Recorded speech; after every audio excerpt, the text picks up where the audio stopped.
আল্লাহ তাআলার কোরআনে পড়ার জন্য, আল্লাহ তাআলার দরবারে আসার জন্য, আল্লাহ তাআলার ইবাদত করার জন্য কত লক্ষ লক্ষ কোটি কোটি মসজিদ তৈরি হয়েছে, হিসাব কারো নাই। ও দোস্ত, আল্লাহ রাব্বুল আলামিন বলেন, যত মসজিদগুলো পৃথিবীর এই জমিনে কায়েম আছে, যত মসজিদগুলো পৃথিবীর এই জমিনে স্থাপন হয়েছে, সমস্ত মসজিদগুলোর মধ্যে আল্লাহ রাব্বুল আলামিন চারটা মসজিদকে নির্বাচন করেছেন। মসজিদে হারামকে আল্লাহ তাআলা নির্বাচন করেছেন, মসজিদে নববীকে নির্বাচন করেছেন, মসজিদে আকসাকে নির্বাচন করেছেন, মসজিদে তুরে সিনাকে নির্বাচন করেছেন।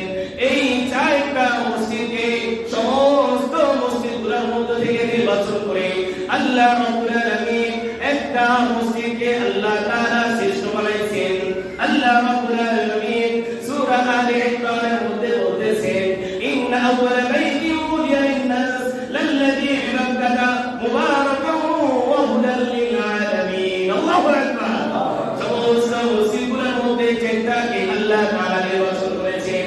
এই চারটার মধ্যে আবার একটাকে নির্বাচন করে আল্লাহ রাব্বুল আলামিন পৃথিবী বলেন, পৃথিবীর শুরু থেকে আমি আল্লাহ রাব্বুল আলামিন সমস্ত মানুষের হেদায়েতের জন্য আমি আল্লাহ রাব্বুল আলামিন একটা ঘর বানাইলাম। সেই ঘরটা আমি আল্লাহ তাআলা মক্কার মধ্যে স্থাপন করেছি। সুবহানাল্লাহ। ও দোস্ত, এমন এক ঘর আল্লাহ তাআলা পৃথিবীর জমিনে সৃষ্টি করেছেন, যেই ঘরটা মক্কা মসজিদে হারাম। ও দোস্ত, একটা সেকেন্ডও আল্লাহ তাআলার গোলামি থেকে খালি থাকে না। সুবহানাল্লাহ। আল্লাহ তাআলা বলেন, সারা পৃথিবীর সমস্ত মানুষের জন্য আমি আল্লাহ রাব্বুল আলামিন পৃথিবীর শুরু থেকে একটা ঘরকে স্থাপন করেছি, সেইটা মক্কার মধ্যে আমি আল্লাহ তাআলা স্থাপন করে দিয়েছি। সুবহানাল্লাহ। একটা সেকেন্ডও ইবাদত থেকে খালি থাকে না। এই যে আল্লাহ তাআলার ঘর, নবিয়াবাদ পশ্চিম পাড়া আল-ফালাহ জামে মসজিদ, নামাজের সময় হয়েছে, মসজিদ সব ডাক দিয়েছে, আল্লাহু আকবার, হাইয়া আলাস সালাহ, আল্লাহ বড়, আসো নামাজের দিকে।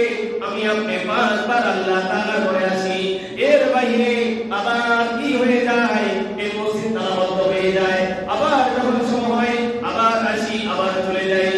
কিন্তু এমন একটা ঘর আল্লাহ তাআলা বলেন, এটা প্রথম ঘর, এটা আমার পছন্দের ঘর, এটা এমন একটা ঘর, এটা পৃথিবীর সমস্ত মানুষের হেদায়েতের জন্য